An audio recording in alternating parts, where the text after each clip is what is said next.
Allora, cambiamento climatico in atto, grande attività, grande ruolo importantissimo dei consorzi di bonifica per mantenerci all'asciutto o al bagnato per quel che riguarda l'agricoltura, ma i consorzi di bonifica c'entrano qualcosa con il controllo della qualità delle acque o no?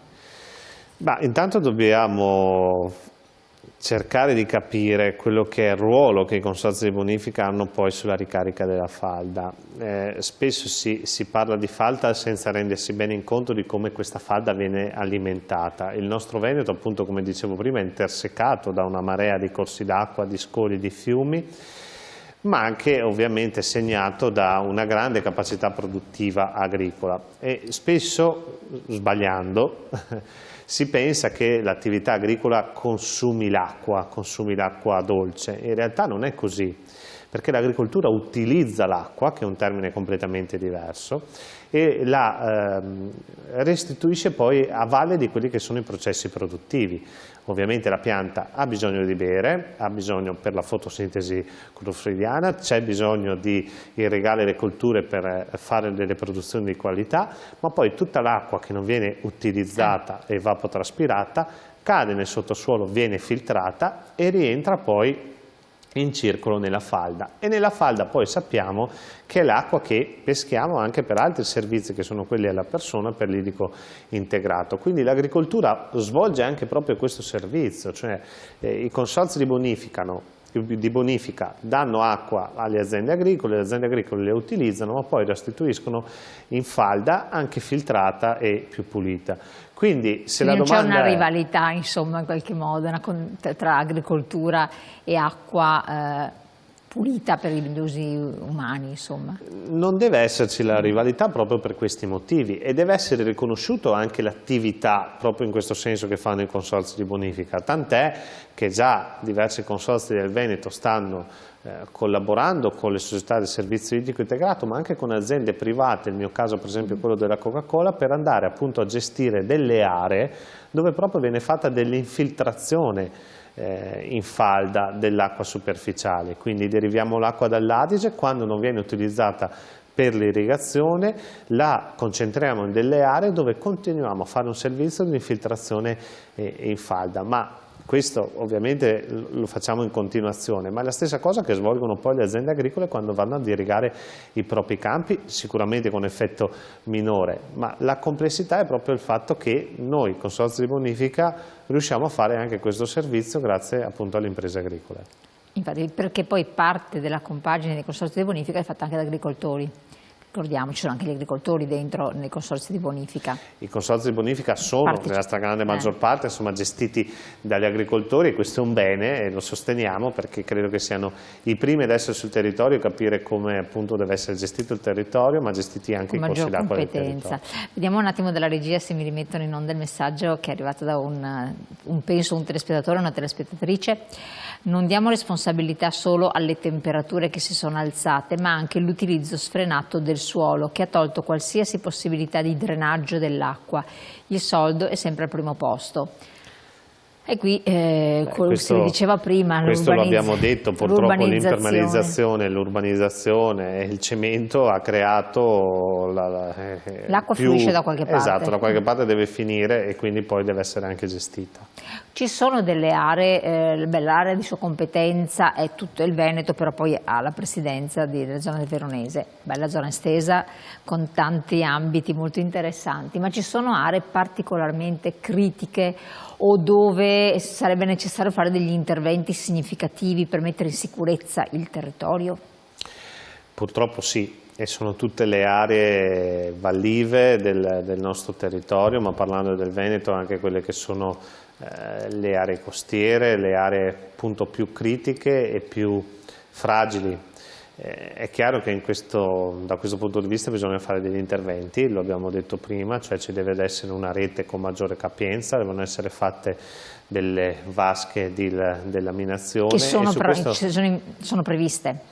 Sono previste, o meglio sono progettate. Insieme alla Regione Veneto poi è stato fatto un pacchetto di misure che vale circa 900 milioni di euro, quindi parliamo di cifre veramente importanti per andare a realizzare su tutto il territorio veneto circa un centinaio di invasi proprio a duplici scopi, come abbiamo spiegato prima, quindi sia di trattenere sia di veri e propri polmoni dove poter appunto mandare l'acqua in eccesso. È chiaro che questi, come dicevo, investimenti hanno bisogno di una dotazione finanziaria importante che non è così semplice da reperire, come abbiamo detto prima. Domanda: sono stati completati tutti i bacini di laminazione previsti in Veneto? Allora, i bacini di laminazione che ha previsto la Regione Veneto proprio come Regione sono stati completati e quelli sono realizzati dalla Regione. Per quanto riguarda i consorzi di bonifica, no, tanti bacini sono stati realizzati, ma tanti sono in attesa appunto di essere finanziati. Parliamo di bacini ovviamente molto più piccoli da quelli per esempio realizzati dalla Regione, ma che in alcuni territori possono essere veramente importanti per appunto la difesa del suolo. Infatti questa distinzione non a tutti è facilmente comprensibile, perché il bacino è piccolo, grande, di competenza, non deve essere fatto, perché magari proprio i bacini più piccoli potrebbero salvare delle zone anche urbanizzate, no? Assolutamente sì, assolutamente sì. Beh, come consorzi ne gestiamo diverse decine su tutto il territorio e quindi di conseguenza sappiamo benissimo di cosa si tratta. La zona del Veronese, che tipicità, che caratteristiche presenta?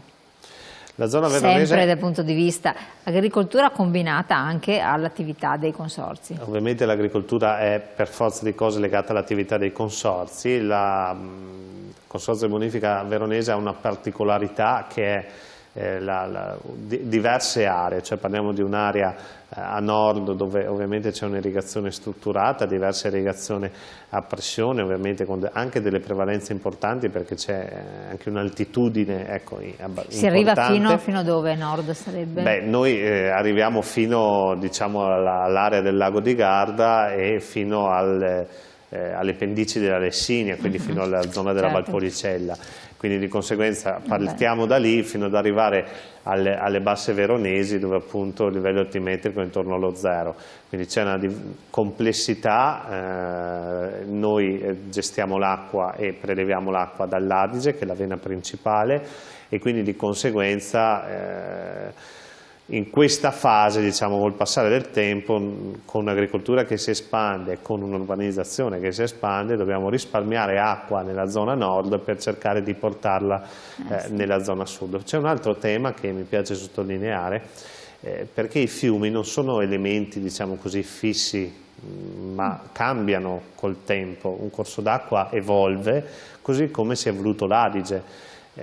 Nella zona delle basse veronesi negli ultimi 30 anni quello che è il letto del fiume si è abbassato di circa 4 metri, 4 metri che tantissimi. sembra, ma sono veramente tanti, sono tantissimi. E mentre prima appunto in quell'area il fiume era, diciamo, pensile, nel senso che era più alto del piano campagna, oggi è il contrario. Questo cosa significa? Che fino a qualche anno fa appunto quell'area del Basso Veronese era un'area di bonifica dove bisognava allontanare a tutti i costi l'acqua, quindi tutta la rete era appunto gestita per allontanare l'acqua e c'era uno scambio fiume-territorio proprio perché il fiume era più alto del piano campagna, quindi anche per infiltrazione naturale. Oggi non è più così, quindi purtroppo quell'acqua noi dobbiamo pomparla dall'Adige per metterla nel sistema che è stato previsto appunto per lo scolo delle acque, quindi risulta complesso, come dicevo è un delicato equilibrio che bisogna sostenere e non semplice da gestire e come ripeto, come ho detto fino ad oggi, ha bisogno anche di importanti investimenti per poterlo sostenere. Un altro messaggio: l'acqua veneta, soprattutto quella del Bacchiglione, sa tantissimo di cloro e questo mi fa pensare che ne ha bisogno di tanto per potersi purificare, è così? Su questa domanda, non essendo così esperto sull'acqua del Bacchiglione, faccio fatica a rispondere. Ovviamente parliamo di acqua, di corsi d'acqua principali, cioè noi gestiamo l'acqua, noi gestiamo le derivazioni, anzi non gestiamo l'acqua e possiamo prelevare da quelli che sono i corsi d'acqua principali per darla appunto al mondo agricolo. Ecco, esatto, però l'acqua che va al mondo agricolo, quindi nei vari rivi, corsi che ci sono, canalizzazione che viene fatta, è proprio l'acqua del fiume oppure c'è un passaggio ulteriore? No, è proprio l'acqua del fiume. Quindi è importante che i fiumi non siano altamente inquinati. Assolutamente sì, poi parliamo di fiumi. Nel Veneto è stata fatta un'indagine da ARPAV, non nascondiamo che in alcuni casi, insomma, non tanto nei corsi d'acqua principali ma nei secondari, si sia arrivato a qualche problematica, no, di carattere appunto di inquinamento, però non per l'Adige, non per il Bacchiglione, non per il Brenta. Si era parlato del Po, mi sembra, che tra l'altro. Sì, anche del Po, però noi non deriviamo acqua dal Po, quindi... Certo. La zona del Polesine com'è messa? La zona del Polesine è una zona che questa è molto fragile, come ho detto prima, è una zona che ha bisogno. E lo chiedo perché so che non è di sua competenza, però chi ci ascolta da quella zona dice non parlate mai del Polesine. Di attività di bonifica. Oggi sta vivendo un dramma che è quello della subsidenza, ovvero quello dell'abbassamento di quelle che sono quelle terre, e ovviamente anche in quel caso la legge sulla subsidenza, che è attiva fino a qualche anno fa, che prevedeva anche dei finanziamenti per intervenire appunto in quei territori, oggi non è più così. È una delle tante cose che chiediamo alla politica, perché ovviamente, come dicevo prima, tutto il Veneto, poi ci sono delle aree come quelle ovviamente del Delta che sono sicuramente più fragili e quindi hanno anche bisogno di maggiore attenzione. Certo. Diciamo dell'agricoltura. Come convive l'agricoltura? Lei tra l'altro è di famiglia di agricoltori, quindi non è che sta parlando di qualcosa che esula completamente dal suo mondo, dal suo ambito, ma come convive l'agricoltura con i cambiamenti climatici, con le attività che sono state intraprese dall'uomo relativamente ai bacini, ai consorzi, e con quello che dovrebbe essere fatto? Quindi può essere compromessa, deve modificarsi, come deve adattarsi? Un po' come tutto, anche l'agricoltura si deve adattare e lo sta già facendo. Credo che ci sia uno sforzo importantissimo da parte degli agricoltori per adattarsi a quello che è il cambiamento climatico, il cambiamento di sistema e anche di difesa delle proprie culture. Quindi c'è sicuramente un'evoluzione in corso, con sempre un occhio attento, anzi maggiormente attento a quella che è la sostenibilità. È chiaro che è una sfida, ed una sfida che viene vinta con, secondo me, continuando a garantire quello che è il primo elemento, il fattore di produzione, che è l'acqua. Cioè noi non dobbiamo dimenticarci che l'agricoltura produce, e produce cibo di qualità solo ed esclusivamente perché ha la possibilità di irrigarlo. L'agricoltura non irrigua, non produce qualità, non è produttiva, e se pensiamo al sistema Veneto, sugli 8 miliardi di produzione agricola dell'intera regione, il 93% è irriguo, cioè significa che il 93% dei campi hanno la possibilità di poter irrigare. Ecco, la sfida nostra come consorzio di bonifica, ma non solo, richiamo a questo anche l'attenzione della politica, è quella di continuare a garantire il servizio, per continuare a garantire la grande produttività agricola, che è sicuramente un fattore economico, ma anche un fattore interessante per quanto riguarda poi l'attrattività turistica della nostra regione, perché la nostra regione è bella perché è intersecata dall'acqua, ma anche perché è coltivata grazie a quell'acqua. Certo, ma perché è messo in discussione qualche cosa, cioè gli aiuti, i supporti da parte della politica?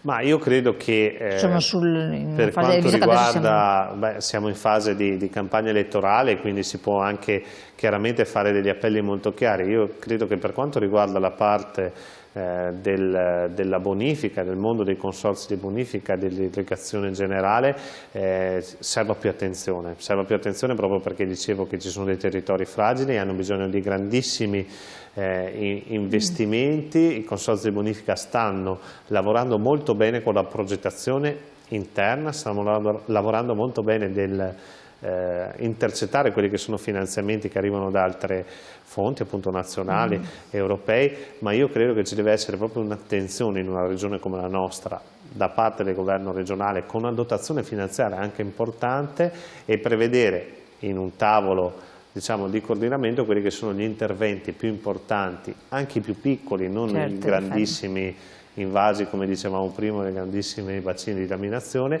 ma che possono andare a salvaguardare primo la sicurezza dei cittadini e a garantire in secondo anche la produttività agricola.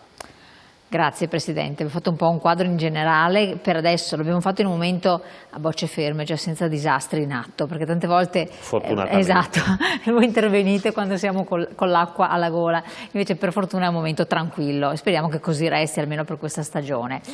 Ci aggiorneremo ancora, io le ringrazio veramente, grazie a voi telespettatori di aver partecipato con i vostri messaggi, di averci scritto e naturalmente potete rivedere la puntata su YouTube oppure sul web. Buon proseguimento.